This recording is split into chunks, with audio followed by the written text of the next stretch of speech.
पाचन तंत्र जानना है तो क्या करना है। सबसे पहले सबसे पहले मैं मेरी खुद का पहचान करके देता हूँ। मेरा नाम है परमेश्वर बटुड़े और पिछले 4.5 साल से एज ए वेलनेस कोच, आरोग्य सलाहकार बन के मैं काम करता हूँ। Yes, senior global wellness coach, इस लेवल को मैं रिप्रेजेंट कर रहा हूँ। बिफोर दिस सिस्टम मेरा भी वेट 78 kg था और खाली 4 मंथ में मैंने मेरा 18 kg फैट लॉस किया और 5 kg मसल मास बिल्ड किए। तब से आज तक मैं मेंटेन हूँ, फिट हूँ, हैप्पी हूँ, हेल्दी हूँ। आज हम जानने वाले हैं मानव पाचन प्रणाली, जैसे हम बोलते हैं ह्यूमन डाइजेस्टिव सिस्टम। क्योंकि डाइजेस्टिव सिस्टम क्या होता है यह हमें जानना बहुत जरूरी है। यस, तो डाइजेस्टिव सिस्टम हर किसी को जरूरत है। डाइजेस्टिव सिस्टम की ऐसा कोई भी बंदा नहीं है, किसी को भी ऐसा नहीं है कि मुझे डाइजेस्टिव सिस्टम के बारे में नहीं जानना है, मुझे कुछ इसका लेना देना नहीं है। ऐसा तो नहीं होता है ना। हर किसी को डाइजेस्टिव सिस्टम है। तो डाइजेस्टिव सिस्टम में क्या क्या आता है? हमारी भोजन नली से लेकर गुदा तक कई अंगों से मिलकर हमारे शरीर का पाचन तंत्र बना है। और ये सभी अंग भोजन को पचाने से लेकर इसके पोषक तत्व जो भी शोषित करने और वेस्ट मटेरियल को बाहर निकालने का काम करते हैं। यदि इनमें किसी भी अंग में कोई भी समस्या हो जाए तो पाचन गड़बड़ा जाता है। तो हमारा तोंड हो, हमारी ग्रासिका हो, जठर हो, हमारे बड़े इंटेस्टाइन हो, छोटे इंटेस्टाइन हो, हमारा गुदद्वार हो, ये सब चीजें पाचन तंत्र में आते हैं। ये सब चीजें पाचन तंत्र में आते हैं। तो सबसे पहले पार्ट ऑफ डाइजेस्टिव सिस्टम जिसे हम बोलेंगे, डाइजेस्टिव सिस्टम के पार्ट कौन से पार्ट उसके अंदर आते हैं। तो सबसे पहले क्या होता है, जो सलाइवरी ग्लैंड होती है हमारी माउथ के अंदर, हमारे मुख के अंदर जो सलाइवरी ग्लैंड होती है, जो कि सलाइवरी यानी कि मराठी में अपन उसको लाल बोलेंगे, लाल छोड़ते हैं। यस, तो सलाइवरी ग्लैंड होती है। उसके बाद हमारे जो भी फेरेनिक्स होता है, ईसोफेगस होता है, स्टमक होता है, स्मॉल इंटेस्टाइन होते हैं, लार्ज इंटेस्टाइन होते हैं, रेक्टम होता है। ये सब चीजें, ये सब ऑर्गन हमारे डाइजेस्टिव सिस्टम में आते हैं। उसके बाद हमारे डाइजेस्टिव सिस्टम में तीन ऐसे ऑर्गन है जिसे हम एक्वसरी डाइजेस्टिव ऑर्गन बोलेंगे। उसमें लीवर आता है, उसमें गैल ब्लैडर आता है और पैंक्रियाज आता है। ये इतने सारे डाइजेस्टिव सिस्टम के अंदर हमारे पार्ट होते हैं। यस, तो ये हमें समझ के लेना है। सबसे पहले डाइजेस्टिव डिसऑर्डर कौन से है? जब डाइजेस्टिव हेल्थ हमारी खराब होती है तो हमें एक 5 कॉमन प्रॉब्लम है, 5 6 कॉमन प्रॉब्लम है जो डाइजेस्टिव डिसऑर्डर बोल के आते हैं। उसमें सबसे पहले आता है पाइल्स, जिसे हम बवासीर बोलेंगे। पाइल्स आता है जिसे हम बवासीर बोलेंगे। सेकंड आता है एसिडिटी, सेकंड आता है एसिडिटी। थर्ड आता है कर्ब्स, जिसे हम कॉन्स्टिपेशन बोलेंगे। फोर्थ आता है डायरिया, यानी कि लूज मोशन जिसे हम बोलेंगे डायरिया। ये भी फोर्थ में आता है। पांचवा आता है गैस्ट्रो इसोफेगल रिफ्लक्स डिसीज, जिसे हम गर्ड बोलते हैं। Yes, gastro oesophageal reflux disease, इसे हम गर्ड बोलते हैं। और छठा आता है inflammatory bowel disease, inflammatory bowel disease. ये 6 डाइजेस्टिव डिसऑर्डर है जो कि डाइजेस्टिव हेल्थ खराब होने के कारण हमें पैदा होते हैं। तो सबसे पहले आता है पाइल्स, जिसे हम बवासीर बोलते हैं। तो पाइल्स के क्या क्या लक्षण है? पाइल्स होता है तो क्या होता है, जिसको हम मराठी में मूल व्याधि भी बोलेंगे। यस, तो पाइल्स का सबसे पहला जो लक्षण है वो है, जो भी गुदा का क्षेत्र है उसके आसपास गांठियां बनती है। गुदा के क्षेत्र में दर्द होता है, गांठियां बनती है। सेकंड उसका लक्षण है, वहां पे खुजली आती है, लालपन होता है, सूजन आती है। यस, उसका थर्ड लक्षण है बैठने में असुविधा होती है, हम बैठ नहीं सकते सीधे, सीधे बैठना नहीं आता है बवासीर में। फोर्थ आता है गुदा के पास पतली तरल की उपस्थिति होती है, वहां पे पसीना आना चालू होता है ऑटोमेटिकली, गुदा की जगह पे पसीना आना चालू होता है। पांचवा आता है मल त्याग करने के बाद भी गाढ़ा रक्त वहां पे स्रावित हो सकता है। बहुत सारे लोगों के ये होता है, ये रक्तस्राव होता है जब भी हम टॉयलेट जाते हैं। टॉयलेट तो पेट अच्छी तरह से साफ नहीं होता है और हमें स्टेनिंग करनी पड़ती है, तभी रक्त भी आता है। और अधूरे मल त्याग की अनुभूति हमें होती है, पूरा पेट हमारा साफ नहीं होता है। अधूरे मल की त्याग की अनुभूति हमें होती है, खुजली और जलन होती है, रक्तस्राव होता है, वहां पे दर्द बहुत सारा होता है। ये सब पाइल के लक्षण है। ये क्यों होता है मैं बाद में बताने वाला हूँ, क्योंकि ये डाइजेस्टिव हेल्थ में होने वाली डिसऑर्डर है। डाइजेस्टिव हेल्थ में होने वाली डिसऑर्डर है। उसके बाद सेकंड डाइजेस्टिव हेल्थ का डिसऑर्डर आता है, वो है एसिडिटी। एसिडिटी, मतलब एसिडिटी तो कॉमन प्रॉब्लम हो चुकी है, कॉमन सिम्टम उसके है, बहुत सारे लोगों को मालूम है, बहुत सारे लोग उसके लिए मेडिसिन यूज करते हैं। सबसे पहले उसका लक्षण आता है छाती में भोजन का अटका हुआ महसूस होना। हमारे चेस्ट के अंदर ये जो भी अन्न नलिका है, इसके अंदर हमें ऐसे लगता है कि कहीं ना कहीं भोजन अटका हुआ है, हम जो भी खाते हैं वो अटका हुआ है, ये महसूस होता है।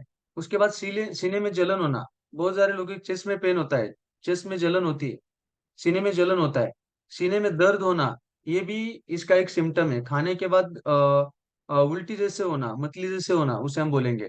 यस। भोजन का वापस आना यानी कि उल्टी, उल्टी जिसे हम बोलेंगे, वापस आता है भोजन जो भी हम खाते हैं उसके बाद भी वो वापस आता है, ये भी उसके अंदर होता है। उसके बाद खांसी या घबराहट की समस्या होती है, बहुत ज्यादा खांसी आती है, घबराहट भी होती है, और निगलने में कठिनाई भी होती है। हम जो भी खाना खाते हैं वो जब निगलता है ना, वो उसमें कठिनाई होती है। हिचकी आना, बहुत सारे लोगों की हिचकी भी आती है, बार बार हिचकी आती है। आवाज बैठना या फिर आवाज में बदलाव आना, ये भी एसिडिटी का एक सिम्टम है। गले में खराश होना, अस्थमा होना, सांसें फूलना, एसिडिटी होने के बाद सांस फूलती है। क्रोनिक कफ भी हो सकता है अंदर। दांतों की सतह में क्षति होना, जो भी दांत है वहां पे भी बहुत सारे ऐसे पेन भी होता है। कभी कभी हमें मराठीत आपण त्याला हिरड्यांना सूज वगैरे न म्हणू किंवा हिरड्यांना पेन होना असं म्हणूयात आपण। यस, ये भी हो सकता है। उसके बाद जो भी जलन होती है, जलन का संक्रमण होने वाली जो सूजन है, वही भी स्थिति हमारे चेस्ट या जो भी डाइजेस्टिव ट्रैक है इसके अंदर हो सकती है, इसे हम एसिडिटी बोलेंगे। तो एसिडिटी होने की वजह से ये सब सिम्टम्स हमें नजर आते हैं। तो सेकंड जो डिसऑर्डर है डाइजेस्टिव के बारे में, वो है एसिडिटी। Acidity, yes. उसके बाद थर्ड वाला आता है कॉन्स्टिपेशन, जिसे हम अपचन भी कहेंगे। Constipation, yes. तो कॉन्स्टिपेशन क्यों होता है? क्योंकि the feces are retained within the rectum as the bowel movement occur irregularly, यानी कि हमारी जो भी टॉयलेट है, हम जो भी टॉयलेट का हमें एहसास होता है कि हमें अभी टॉयलेट को जाना है, तो प्रॉपर हमारी टॉयलेट इरेगुलरली होती है, प्रॉपर हमारी टॉयलेट नहीं होती है। पेट में भारीपन महसूस होना, ये सबसे पहला कॉन्स्टिपेशन का सिम्टम है। पेट में भारीपन महसूस होना, शौच के बाद भी पेट साफ नहीं होना, ये सेकंड कॉन्स्टिपेशन का सिम्टम्स है। क्योंकि जब भी हम टॉयलेट को जाते हैं तो एक टाइम पे हमारा टॉयलेट पूरा नहीं होता है, शौच के बाद भी पेट साफ नहीं होता है। मुंह में छाले पड़ना, और मुंह में छाले पड़ना और कॉन्स्टिपेशन का क्या रिलेशन है? बहुत सारे लोगों को ये प्रॉब्लम आती है कि मुंह में छाले पड़ते हैं, लेकिन क्यों, उसका पता नहीं चलता है। और ये होने का कारण कहीं ना कहीं कॉन्स्टिपेशन है। मुंह में छाले पड़ते हैं तो भी आप ये समझ लेना चाहिए कि मुझे कॉन्स्टिपेशन का प्रॉब्लम है। या मल का खत्म न होना, हम जब भी टॉयलेट जाते हैं तो टॉयलेट खत्म ही नहीं होता, पेट के अंदर वैसी ही रहती है टॉयलेट करने के बाद भी, ये भी कॉन्स्टिपेशन का एक सिम्टम है। मल त्याग करने के दौरान जोर लगाना पड़ता है, बहुत सारी स्ट्रेनिंग करनी पड़ती है। ये भी क्यों होता है, कैसे होता है, इसका भी एक रीजन है, वो है कॉन्स्टिपेशन का प्रॉब्लम। और नियमित रूप से मल त्याग नहीं होता है, जैसे भी पेट साफ होना चाहिए वैसे पेट साफ नहीं होता कॉन्स्टिपेशन में। और पेट में सूजन भी आ सकती है, क्योंकि ज्यादा स्ट्रेनिंग हम जब करते हैं तो उससे हमारे पेट में सूजन भी आ सकती है। ये सब चीजें हैं जो कि कॉन्स्टिपेशन के सिम्टम्स है, ये कॉन्स्टिपेशन में हो सकता है। तो थर्ड वाला जो प्रॉब्लम है, थर्ड वाला जो डिसऑर्डर है डाइजेस्टिव का, वो है कॉन्स्टिपेशन यानी कि अपचन, जिसे हम खाना डाइजेस्ट नहीं होना बोलेंगे। यस। उसके बाद है डायरिया। चौथा वाला जो डिसऑर्डर है वो है डायरिया। क्योंकि जब अब नॉर्मल फ्रिक्वेंसी में हमारा बाउल फंक्शन अच्छा होना चाहिए, लेकिन वो नहीं होता है, क्योंकि हमारे बॉडी में लिक्विड इंक्रीज होता है, लिक्विड इंक्रीज होता है, वो डिस्चार्ज होने लगता है, उसे हम डायरिया बोलेंगे। डायरिया बोलेंगे क्योंकि इसके जो लक्षण है, सबसे पहला, जब डायरिया लगता है ना, जी मचलता है। सब लोगों को मालूम है ना, जी मचलता है। पेट में मरोड़ आती है, बहुत सारे लोग देखते होंगे पेट में मरोड़ आती है। मरोड़ क्यों आती है पेट में? क्योंकि इसका भी एक प्रॉब्लम ऐसा है कि जब भी हमें लूज मोशन होता है, हमें पेट में तकलीफ होती है, बहुत ज्यादा तरीके से, बहुत ज्यादा लोगों को ये होता है। उसके बाद लूज मोशन यानी कि हम कंट्रोल ही नहीं कर पाते, थोड़ी भी हमें स्ट्रेनिंग करते हैं तो हमारी टॉयलेट बाहर आती है, इसे हम लूज मोशन भी कहेंगे। उसके बाद सूजन भी आती है, हमारे हाथों को भी सूजन आ सकती है। हमारे बॉडी डिहाइड्रेट होती है, हमारे बॉडी में जो भी वाटर है, वाटर की कमी भी होती है। उसके बाद बुखार आने लगता है, टेम्परेचर आ सकता है, आपको ठंड लग सकती है, ये भी डायरिया में होता है। और मल में खून आना। बहुत बार जब हम कॉन्स्टिपेशन हमें होता है, ज्यादा से ज्यादा हम स्ट्रेनिंग करते हैं, तो कहीं ना कहीं हमारे मल में, हमारे टॉयलेट में खून भी आता है, यानी कि रक्तस्राव भी हो सकता है। ये भी डायरिया के सिम्टम है। ये चौथा प्रॉब्लम है जो डाइजेस्टिव डिसऑर्डर में आता है, डाइजेस्टिव हेल्थ के डिसऑर्डर में आता है। उसके बाद आता है जिसे हम गैस्ट्रोइसोफेगल रिफ्लक्स डिसीज बोलेंगे, GERD। Yes, gastroesophageal reflux disease. ये क्यों होता है, ये कब होता है? क्योंकि ये अक्सर तब होता है जब लोअर इसोफेगल जो स्पिंक्टर है वो कमजोर होता है। लोअर इसोफेगल स्फिंक्टर कमजोर होता है और पेट की सामग्री को इसोफेगस में प्रवाह करने की अनुमति देता है। जो भी हम खाना खाते हैं वो सीधा क्या होता है, हमारे स्टमक में जाता है, हमारे स्टमक में जाता है। लेकिन हमारे जो इसोफेगस स्फिंक्टर है वो कमजोर होने के बाद वही खाना रिफ्लेक्स हमारी इसोफेगस में आता है, यानी कि मतलब हमारे अन्न नलिका में आता है। इसे हम बोलते हैं गैस्ट्रो इसोफेगल रिफ्लक्स डिसीज। तो गैस्ट्रो इसोफेगल रिफ्लक्स डिसीज एक डाइजेस्टिव डिसऑर्डर है जिसमें पेट में जो भी एसिड तैयार होता है, उत्पन्न होने वाला एसिड है, या पेट में मौजूद जो भी भोजक तत्व है, भोजन तत्व हमारे होते हैं, वो हमारे इसोफेगस यानी कि जो नली है, अन्नवाहक नली जिसे हम बोलते हैं, उसमें वापस आ जाता है। इसे बोलते हैं गैस्ट्रो इसोफेगल रिफ्लक्स डिसीज। ये भी पांचवा प्रॉब्लम है जो डाइजेस्टिव हेल्थ में आता है। और छठा प्रॉब्लम है जिसे हम इंफ्लेमेटरी डिसीज बोलेंगे, उसमें अल्सर आते हैं। अल्सर, पेप्टिक अल्सर भी आ सकते हैं, माउथ अल्सर भी आ सकते हैं। और जो अल्सरेटिव कोलाइटिस जैसा जो प्रॉब्लम है, ये भी इसमें आता है। तो रात में खाली पेट या खाने के कुछ समय बाद तेज दर्द होता है ऐसे लोगों को, जिसके पेट के अंदर पेप्टिक अल्सर है। तो उनको रात में, आप खाली पेट भी हो या खाना खाया भी हो, तो उसके कुछ समय बाद तेज दर्द होता है, बहुत ज्यादा दर्द पेट के अंदर होता है, गैस होने लगती है, खट्टी डकार आती है।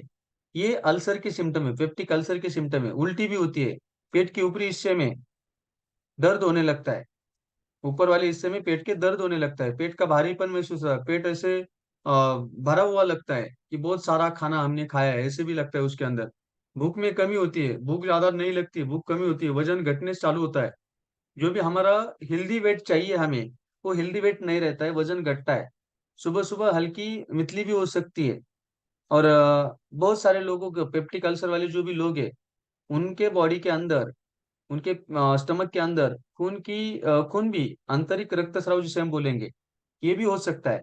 खून की उल्टी भी हो सकती है, मल में रक्त आना ये भी स्टार्टअप हो सकता है, क्योंकि आपके स्टमक में ही कहीं ना कहीं वूंड है, कहीं ना कहीं जख्म है, कहीं ना कहीं अल्सर है। तो अल्सर क्या करता है, वहां से खून निकलता है, आपके खाने में मिक्स होके आपके मल में भी रक्त आना स्टार्टअप होता है। और पेट या आंतों में सुराग यानी कि होल भी हो सकते हैं, पेट के अंदर होल हो सकते हैं। इसे भी हम पेप्टिक अल्सर बोलेंगे या अल्सरेटिव कोलाइटिस बोलेंगे।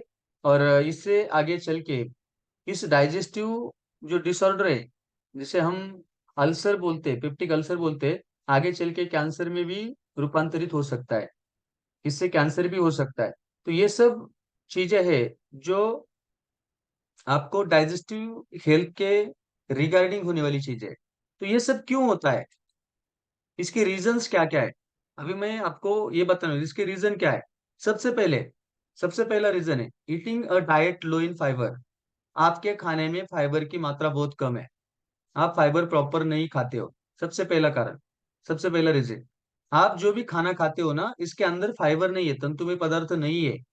इसके रिगार्डिंग आपको ये होता है, क्योंकि फाइबर हमारे बॉडी को चाहिए, डेली 35 to 40 ग्राम हमारे बॉडी को फाइबर चाहिए, लेकिन वो फाइबर हमें प्रॉपर अमाउंट में न मिलने के कारण ये सब होता है। सेकंड रीजन है नॉट एट एक्सरसाइज। हम एक्सरसाइज नहीं करते, हम व्यायाम नहीं करते।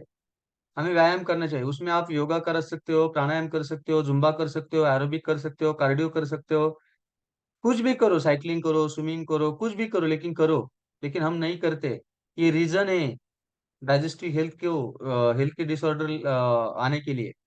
ये भी एक्सरसाइज हमें करना चाहिए, क्योंकि 20% एक्सरसाइज, 80% डाइट, ये फिटनेस का फॉर्मूला है बॉस। आपको फिटनेस चाहिए, 20 एक्सरसाइज 80 डाइट आपको करना चाहिए, तभी आप फिटनेस पा सकते हो। उसके बाद बहुत सारे लोग ट्रैवलिंग करते हैं, यानी कि एक जगह पे उनका काम नहीं होता है, अलग अलग जगह पे उनका काम होता है। तो अलग अलग जगह पे जब काम आपका होता है तो आपके खान पान में चेंजेस आते हैं, तो ऑटोमेटिकली होता है, आपका जो भी खान पान है उसमें चेंजेस आने लगते हैं, और आपको ये सब होता है वहां पे।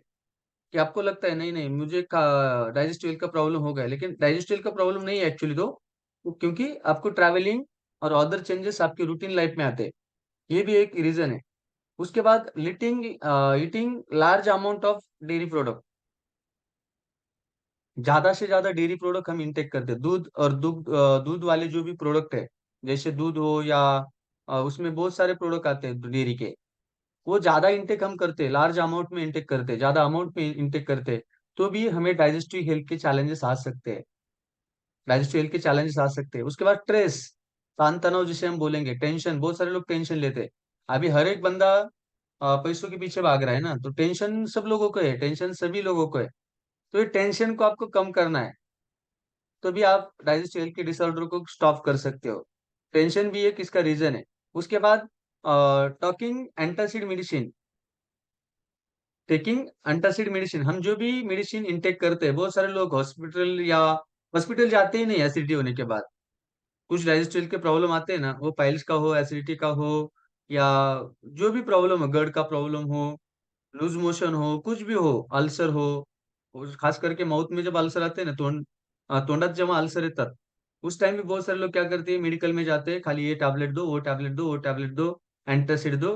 तो इस एंटासिड की वजह से भी क्या होता है, हमारे बॉडी में कैल्शियम जैसे मिनरल्स हो, एल्यूमिनियम जैसा माइक्रो मिनरल्स हो, ये हमारे बॉडी में कहीं ना कहीं उसको डिस्टर्बेंस आता है।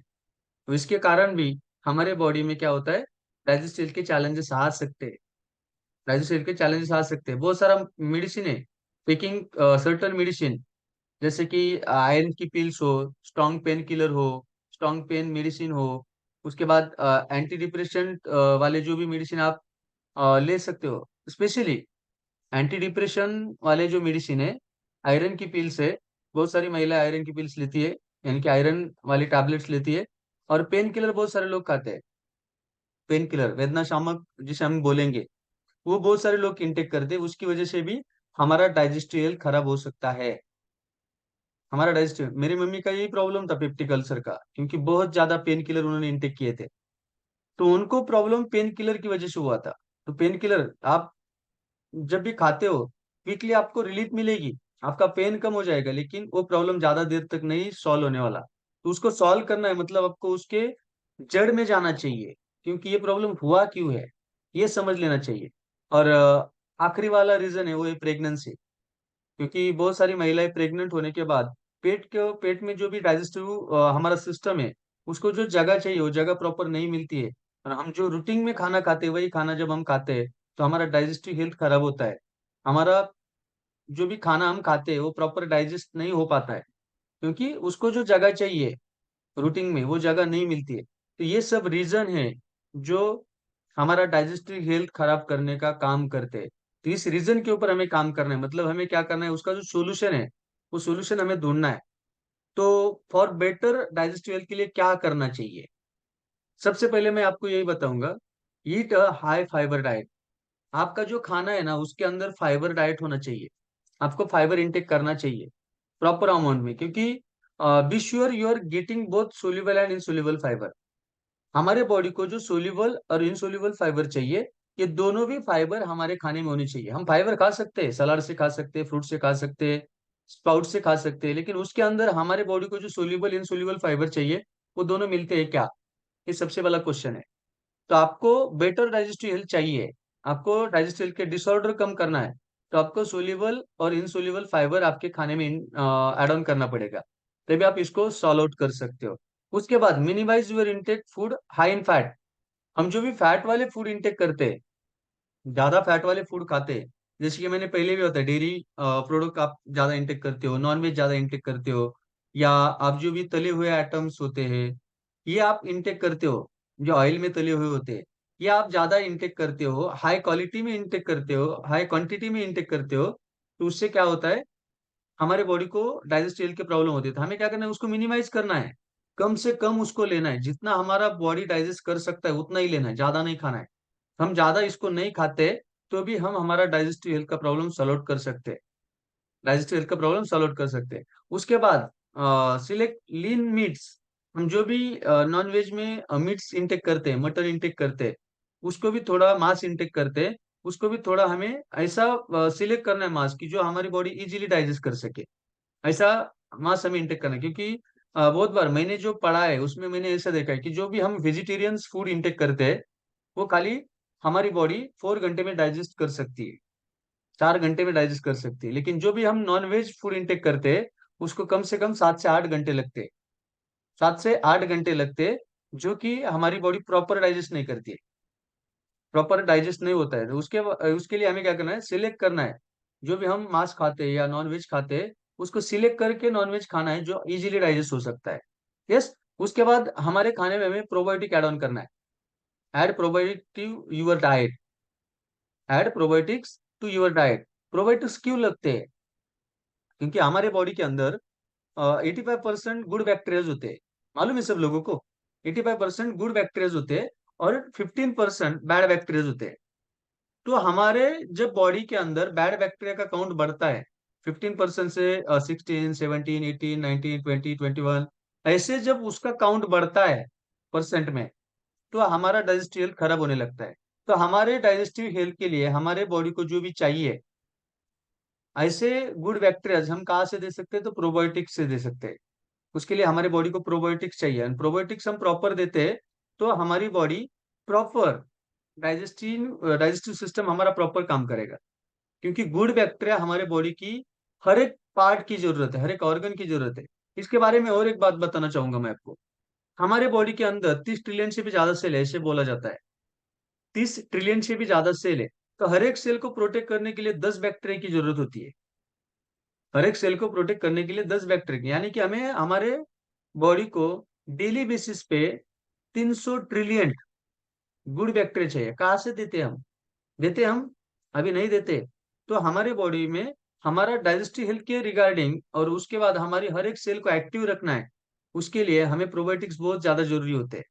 तो ये प्रोबायोटिक्स हमारे खाने में हमें ऐड ऑन करना है, तभी हमारा डाइजेस्टिव हेल्थ का ट्रैक हम क्लीन कर सकते हैं, हमारे डाइजेस्टिव हेल्थ को हम प्रॉपर तरीके से बिल्ड कर सकते हैं। उसके बाद जो भी आपका ईटिंग शेड्यूल है उसको रेगुलर करना है। Follow regular eating schedule. आपका खाने का टाइम फिक्स होना चाहिए। सबसे पहली बात, आप जिस टाइम पे खाना खाते हो उसी टाइम को आपको खाना खाना है, तभी आप आपके डाइजेस्टिव हेल्थ को अच्छा रख सकते हो, हेल्दी रख सकते हो। तो आपका खाना भी अच्छा होना चाहिए, वो प्रॉपर शेड्यूल में होना चाहिए। मैं तो कहूंगा हर एक 4 घंटे के बाद आपको खाना खाना चाहिए, हर 4 घंटे के बाद। क्योंकि हमारा डाइजेस्टिव सिस्टम ही ऐसा है जो हर एक 4 घंटे के बाद हमारा डाइजेस्टिव सिस्टम रन होता है, हमारी प्रॉपर डाइजेशन करने की हमारी बॉडी प्रयास करती है। तो हर एक 4 घंटे में हमारे बॉडी को हमें खाना देना चाहिए। बहुत सारे लोग क्या करते हैं, दिन में एक टाइम ही खाते हैं, 2 टाइम ही खाते हैं। ऐसा नहीं करना है बॉस, ऐसे करते हो आप तो आपको डाइजेस्टिव हेल्थ की प्रॉब्लम आ सकते हैं, उसके साथ साथ वेट भी बढ़ सकता है। ये बहुत सारे चैलेंजेस है जो आगे चल के होने वाले, इसलिए हमें क्या करना है, फॉलो करना है रेगुलर ईटिंग शेड्यूल को।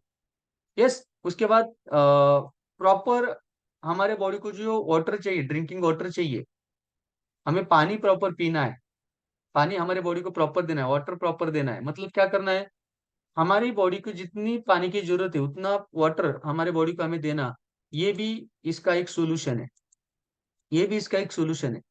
तो ये सब जो डाइजेस्टिव हेल्थ के बेटर करना है हमें, तो ये सब चीजें हमें फॉलो करनी पड़ेंगी। और इसके लिए बहुत सारे ऐसे डाइट में बहुत सारे ऐसे फ्यूल्स आते हैं, बहुत सारे ऐसे पोषक तत्व आते हैं जो हम हमारे खाने में दे सकते हैं। जिसमें फाइबर तो मैंने सबसे पहले बोला है, उसके बाद प्रोबायोटिक्स भी मैंने बोला है। उसके बाद हमारे बॉडी में जो एक्यूमुलेटेड टॉक्सिन्स होते हैं उसको बाहर निकालना भी बहुत जरूरी है, जो इजी तरीके से बाहर नहीं निकलते। उसके लिए हमें एलो जैसे जो भी कंटेंट्स है वो भी हमारे बॉडी के अंदर देने चाहिए, जो एंटीऑक्सीडेंट बोल के हमारे बॉडी को क्लीन करने का काम करते हैं। यस। तो ये सब चीजें जब हम हमारे बॉडी को प्रॉपर वे से देंगे तो ऑटोमेटिकली जो भी डाइजेस्टिव हेल्थ के आने वाले डिसऑर्डर है, जो भी डाइजेस्टिव हेल्थ से आने वाले डिसऑर्डर है उसमें क्या क्या आता है, सबसे पहले मैंने बोला था बवासीर पाइल्स आता है, सेकंड एसिडिटी आता है, थर्ड कब्ज यानी कि कॉन्स्टिपेशन भी आता है, फोर्थ आता है डायरिया, फिफ्थ आता है गैस्ट्रो इसोफेगल रिफ्लक्स डिसीज जिसे हम गर्ड बोलते हैं, और छठा आता है इन्फ्लेमेटरी बाउल डिसीज। ये सब प्रॉब्लम न हो इसीलिए आपको काम करना है, इसीलिए आपके डाइजेस्टिव हेल्थ को, डाइजेस्टिव सिस्टम को आपको स्ट्रांग बनाना है, तभी आप ये सब प्रॉब्लम आप खत्म कर सकते हो, टाल सकते हो। यस। तो थैंक यू सो मच। आज डाइजेस्टिव हेल्थ के बारे में इतना ही था। मिलेंगे कल नए टॉपिक के साथ।